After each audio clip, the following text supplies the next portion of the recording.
Good evening. Here's the news at 9. First, the highlights. Lagos State University Teaching Hospital receives electronic mini ambulance. Economic and Financial Crimes Commission appoints new chief of staff.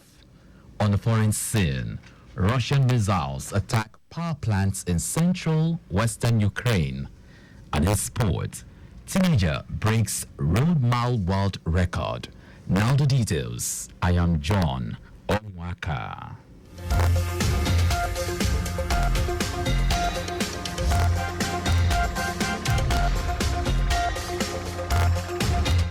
The Lagos State University Teaching Hospital, LASUF, has been gifted with an electric mini ambulance by the Muritala Olariwaju family from Ekpe, Lagos State, as a complementary endeavor to the Lagos State government's efforts in the health sector.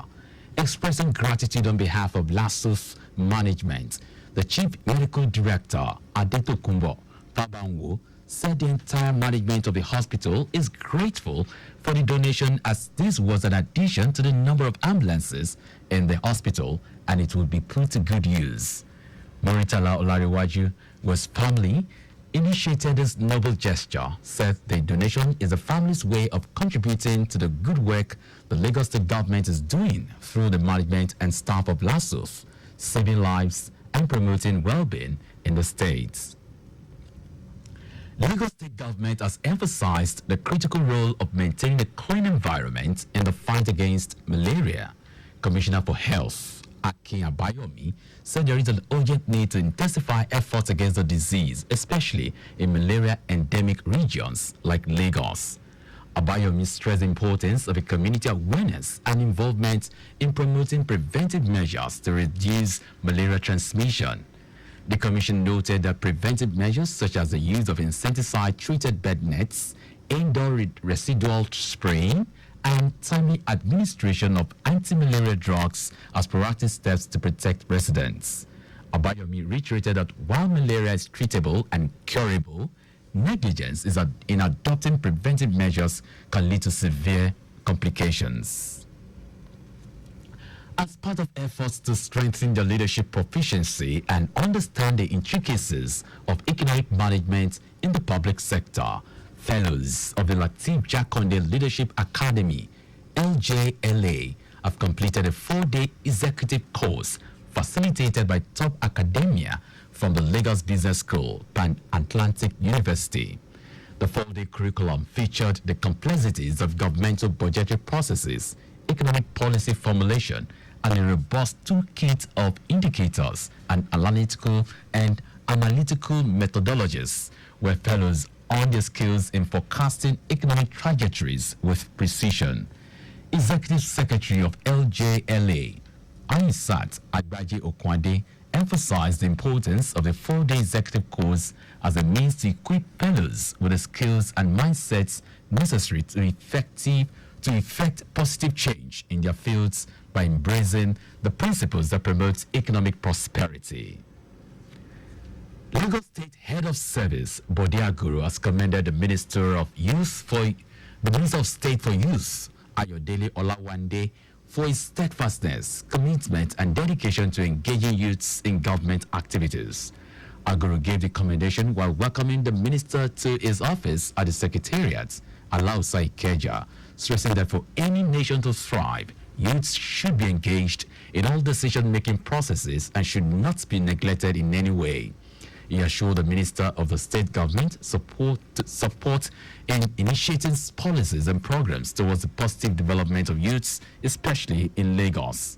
Earlier, the Minister of State for Youth, Ayodele Olawande, emphasized that the main purpose of his visit is to appreciate the Lagos State Head of Service, Bode Aguru, for his contributions and support for youth development and programs in Lagos State. Olawande maintained that he was impressed with his involvement in youth activities in the state, particularly the just concluded Leadership Academy Summit organized by the state government.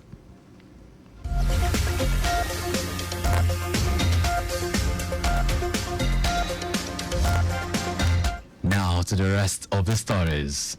The chairman of the Economic and Financial Crimes Commission, Ola Olukoyede has appointed Michael Nzekwe as his chief of staff. He also appointed zonal directors for each of the 14 zonal commands of the commission. Nzekwe who is a lawyer and former commander of the Ilorin Zonal Command of the Anti-Graft Agency, is described as a top-notch investigator. In a statement released by the Commission's head of publicity, Dele Oyewale, Olukoyede said he is restructuring and repositioning the EFCC and upgrading all the zonal commands of the Commission to the status of departments, with each of them headed by a director and chief security officer. The Minister of Solid Minerals Development, Dele Alake, is seeking a heightened commitment and concerted efforts from all key stakeholders, particularly the ministry staff, to position Nigeria as the firmest destination for solid minerals worldwide. At the 2024 Ministerial Step-Down Retreat held in Abuja, Alake emphasized the importance of diligence among the ministry staff to accelerate the sector's progress.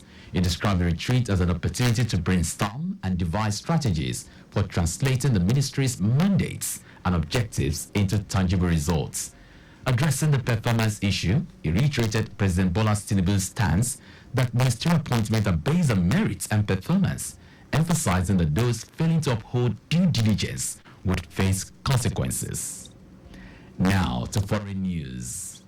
Russian missiles have attacked power facilities in central and western Ukraine earlier today, increasing pressure on the ailing energy system as the country faces a shortage of air defenses despite a breakthrough in U.S. military aid. The airstrike, carried out with ballistic missiles and cruise missiles fired by Russian strategic bombers based in the Arctic Circle, was the fourth large-scale aerial assault targeting the power system since March 2022. Rescuers battled to put out fires at several energy facilities in the western regions of Lviv and Ivano-Frankivsk, which border NATO members Poland and Romania, as reported by officials. Australian Defence Minister Richard Marles announced a $100 million military aid package, including short-range air defense and drones with air-to-ground precision munitions, coming separately. Russia, which began its full-scale invasion of Ukraine in February 2022, denies targeting civilians but says the Ukrainian energy system is a legitimate military target. Now sports. Teenager Emmanuel Wanyuyi has broken the road mile world record in Azerbaijan, Germany. The 19-year-old set the new record following an incredible run of 3 minutes 54.56 seconds on his competitive debut over the distance. Wanyoni is predominantly an 800-meter runner. The Kenyan won the silver medal in the men's 800-meter at the 2023 World Athletics Championship held in Budapest, Hungary. And that's our news. But just before we go, spill thrills but kills. Please do not drive beyond specified speed limits. You can follow us and like all our various social media platforms: X, Traffic Radio 961, Instagram, Lagos Traffic Radio 961. Subscribe and watch our news and programs live on YouTube at Traffic Radio 961. You can also visit our website at trafficradio961.ng. Did you know that the Sowolu administration supplied 86,000 dual furniture sets to 775 public schools? You can get more details on the Lagos State Government website. To end the news, here are the highlights of the major stories.